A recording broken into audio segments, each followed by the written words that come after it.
દાહોદમાં ભાજપ કોંગ્રેસના ઉમેદવારો ગ્રામ્ય વિસ્તારની સાથે સાથે શહેરી વિસ્તારમાં પણ પ્રચાર પ્રસારમાં જોડાયા, પરંતુ ચૂંટણીને લઈને ગ્રામ્ય તેમજ શહેરી વિસ્તારના લોકોમાં પણ ઉત્સાહ જોવા નથી મળતો. તો રાજકીય વિશ્લેષકો ભાજપ કોંગ્રેસ વચ્ચે સીધી જ કાંટાની ટક્કર યોજાશે તેવું માની રહ્યા છે. નમસ્કાર, પરિવાર ન્યૂઝમાં હું નઈમ મુંડા આપનું સ્વાગત કરું છું. લોકસભા ચૂંટણીને લઈને રાજકીય પક્ષો પોતાના ઉમેદવારને જીતી કાઢવા માટે એડીચોટીનું જોર લગાવી રહ્યા છે. દાહોદ લોકસભા ચૂંટણીને લઈને દાહોદ જિલ્લામાં 9 ઉમેદવારો ચૂંટણી મેદાનમાં છે, જેમાંથી માત્ર ભાજપ કોંગ્રેસ વચ્ચે જ સીધી જંગ જોવા મળી રહી છે. એક બાજુ કોંગ્રેસ ઓછા સંગઠનની સાથે અને આમ આદમી પાર્ટી સાથે ગઠબંધન હોવાના કારણે બહોળી સંખ્યામાં નેતાઓ અને કાર્યકર્તાઓ સાથે મળીને પ્રચાર પ્રસાર કરતા જોવા મળી રહ્યા છે. એક સમયમાં આ દાહોદ જિલ્લો કોંગ્રેસનો ગઢ માનવામાં આવતો હતો, પરંતુ વર્તમાનમાં ભાજપનો ગઢ માનવામાં આવી રહ્યો છે. ત્યારે દાહોદ લોકસભા બેઠક પર 2 અનુભવી પૂર્વ સાંસદો ચૂંટણી મેદાનમાં છે, પરંતુ બંને ઉમેદવારો કાર્યકર્તાઓ થકી મતદારો પાસે પહોંચે છે અને જીતના દાવાઓ કરી એડીચોટીનું જોર લગાવી રહ્યા છે. લોકસભા ચૂંટણી લડવા માટે ઉમેદવારો જાહેર થયાના બીજા દિવસેથી જ ગ્રામ્ય વિસ્તારોમાં ડોર ટુ ડોર પ્રચાર પ્રસાર કરી રહ્યા છે. મતદારોને પોતાના પક્ષમાં મતદાન કરાવવા માટેના પ્રયાસો કરી રહ્યા છે અને જીતના દાવાઓ વચ્ચે એડીચોટીનું જોર લગાવી રહ્યા છે. ભાજપમાંથી જસવંતસિંહ ભાભોર ચૂંટણી લડી રહ્યા છે, તો તેમની પાસે કાર્યકર્તાઓની સેના છે. તેના સહારે જસવંતસિંહ ભાભોર ચૂંટણી પ્રચાર કરી અને 5 લાખની લીડથી જીતનો દાવો કરાઈ રહ્યો છે. પરંતુ ગ્રામ્ય અને શહેરી વિસ્તારોમાં પહેલાંની જેમ લોકોમાં ચૂંટણીને લઈને ઉત્સાહ જોવા નથી મળી રહ્યો.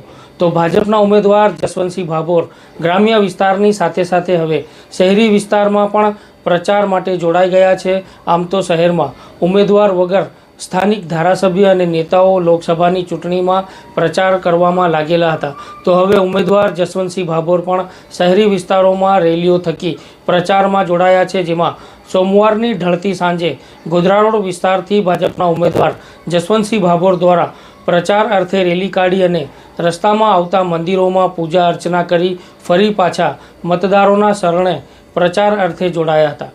ગોધરા રોડથી ભાજપની રેલી નીકળી અને એમજી રોડ થઈને નગરપાલિકા ચોક ખાતે પહોંચી, ત્યાં આતિશબાજી અને ફટાકડા ફોડી રેલી ત્યાંથી પ્રસ્થાન થઈ અને અલગ અલગ વિસ્તારોમાં ફરી હતી. ઉમેદવાર જસવંતસિંહ ભાભોરને આવકાર આપી પુષ્પ વર્ષા વચ્ચે શહેરવાસીઓએ તેમનું સ્વાગત કર્યું હતું. ત્યારબાદ પડાવ સર્કલ નજીક આવેલા મનકામેશ્વર મહાદેવ મંદિર ખાતે રેલીની પૂર્ણાહુતિ કરવામાં આવી હતી. જ્યારે મનકામેશ્વર મહાદેવ મંદિર ખાતે ભાજપના ઉમેદવાર જસવંતસિંહ ભાભોરે મંદિરમાં આરતીમાં ભાગ લીધો હતો. ત્યાં ભગવાનની પૂજા અર્ચના કરી અને ત્યાંથી રામરોટી સેવા કેન્દ્ર ખાતે પહોંચ્યા હતા, જ્યાં ભાજપના નેતાઓ કાર્યકર્તાઓ મોટી સંખ્યામાં ઉપસ્થિત હતા અને જ્યાંથી જીતનો વિશ્વાસ વ્યક્ત કરવામાં આવ્યો હતો. હવે વાત કોંગ્રેસની કરીએ તો કોંગ્રેસના મહિલા ઉમેદવાર ડૉક્ટર પ્રભાબેન તાવિયાડ પણ ગ્રામ્ય વિસ્તારોમાં ડોર ટુ ડોર મહેનત કરી આમ આદમી પાર્ટી અને કોંગ્રેસના નેતાઓ કાર્યકર્તાઓના સહારે 1 થી 1.5 લાખની જીતનો દાવો પ્રસ્તુત કરી રહ્યા છે અને મતદારો પાસે કોંગ્રેસનો મેનિફેસ્ટો લઈને પ્રચાર પ્રસાર કરાઈ રહ્યો છે. જોકે ગ્રામ્ય વિસ્તારમાં કોંગ્રેસના ઉમેદવાર ડૉક્ટર પ્રભાબેન તાવિયાડને પણ આવકાર મળી રહ્યો છે અને ગલીએ ગળીએ ફરીને પ્રચાર કરી મતદારોનો ભરોસો મેળવી તેઓ પણ જીતનો દાવો કરી રહ્યા છે.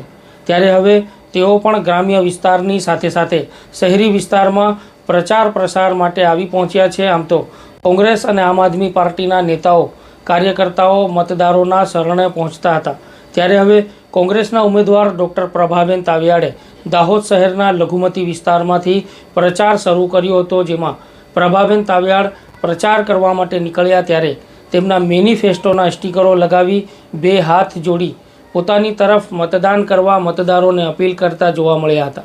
જોકે શહેરમાં બીજા દિવસે પણ કોંગ્રેસ અને આમ આદમી પાર્ટીના કાર્યકર્તાઓ નેતાઓ સાથે મળીને શહેરના સ્ટેશન રોડથી લોકસભા ચૂંટણી માટે પ્રચાર કરવામાં આવ્યો હતો, જેમાં ગરબાડા અને દાહોદ બેઠકના પૂર્વ ધારાસભ્યો પણ જોડાયા હતા પ્રચારમાં, જેઓ પણ પોતાના ઉમેદવાર માટે જનતા પાસે મતો માંગવા માટે પ્રચાર પ્રસારમાં જોડાયા હતા.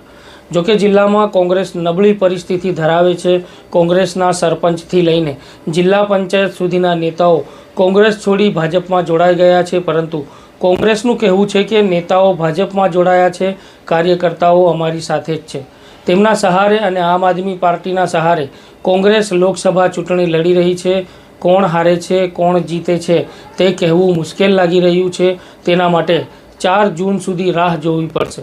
પરંતુ એમ પણ જાણવા મળી રહ્યું છે કે હવેની ચૂંટણીઓમાં પક્ષો સાથે જોડાયેલા કે આમ આદમી એમનામાં ચૂંટણીને લઈને એટલો ઉત્સાહ જોવા નથી મળતો જેટલો પહેલાંની ચૂંટણીઓમાં જોવા મળતો હતો.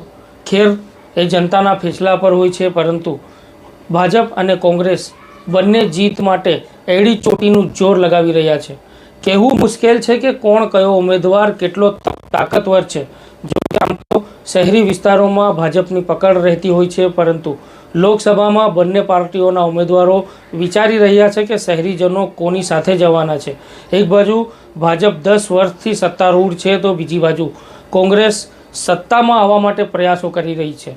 પરંતુ 1974માં આવેલી રોટી ફિલ્મમાં અભિનય કરનારા રાજેશ ખન્ના અને મુમતાઝની ફિલ્મનું ગીત છે, જેમાં ગાયક કિશોર કુમાર દ્વારા ખૂબ સરસ રીતે ગાવામાં આવ્યું છે.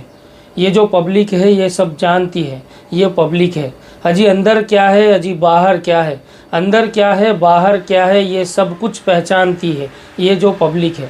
આ ગીત લોકસભાની ચૂંટણી ટાણે યાદ આવ્યું છે, એટલે બંને પાર્ટીઓના ઉમેદવારો માટે કહેવું મુશ્કેલ છે કે કોણ કેટલી લીડથી અથવા રસાકસીમાં જીતી રહ્યા છે. તે તો મતદારો ઉપર નિર્ભર રહેતું હોય છે.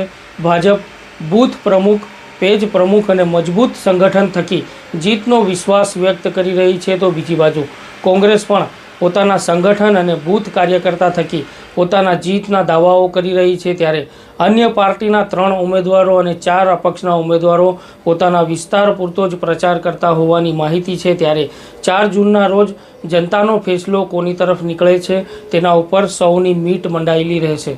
હાલ તો ભાજપ અને કોંગ્રેસ પાર્ટીના ઉમેદવારો ગ્રામ્ય વિસ્તારની સાથે સાથે શહેરી વિસ્તારમાં પણ પ્રચાર પ્રસાર માટે જોડાઈ ગયા છે. દાહોદ શહેર ખાતે આજે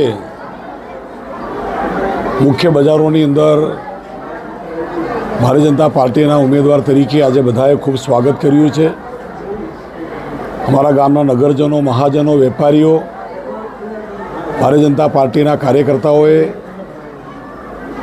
દરેક મોહલ્લે ફૂલ વર્ષા કરીને, ફૂલહાર કરીને, કુમકુમ તિલક કરીને ભવ્યાતિ ભવ્ય સ્વાગત કરવા બદલ દાહોદ શહેર ભારતીય જનતા પાર્ટી, મારા કનૈયાભાઈ અને MLA સાહેબ માને ગોપીભાઈ દેસાઈજી, અમારી આખી પૂરી ટીમનો અમે આભાર માનીએ છીએ. આ ત્રીજી વાર લડવા માટે જ્યારે જઈ રહ્યા છે ત્યારે આટલી ઐતિહાસિક સમર્થન અને લોકોનો એટલો ઉત્સાહ છે કે આટલી મોટી રેલી દાહોદમાં ક્યારેય થઈ નથી. એટલે ભવ્યાતિ ભવ્ય રેલી, કાર્યકર્તાઓનો ઉત્સાહ, ઉમંગ, ઠેર ઠેર સન્માન, સ્વાગત કરવા બદલ દાહોદ શહેર ભારતીય જનતા પાર્ટીના કાર્યકર્તાઓનો આભાર માનું છું. થેન્ક યુ, ધન્યવાદ. તો દર્શક મિત્રો, આવનાર 7મી મેના રોજ આપણા ગામ શહેરમાં પણ લોકશાહીનો પર્વ છે. લોકશાહીના પર્વમાં આપણે પણ મોટી સંખ્યામાં જોડાઈ અને ઉત્સાહપૂર્વક ભાગ લઈએ, કારણ કે આપણી લોકશાહી આપણા મતો થકી જ મજબૂત થવાની છે. 100% મતદાન થાય તેના માટે સૌ મતદારોએ ગમે તેવી મુશ્કેલી અને કામકાજના સમયમાં પણ તૈયારી બતાવવી પડશે અને 100% મતદાનમાં ભાગ લઈ લોકશાહીના પર્વમાં જોડાઈ આપણા મતાધિકારનો ઉપયોગ કરવો પડશે. તો આવો, ચાલો આપણે સૌ સાથે મળી 100% મતદાન કરીએ. સમાચારોમાં હાલ આટલું જ.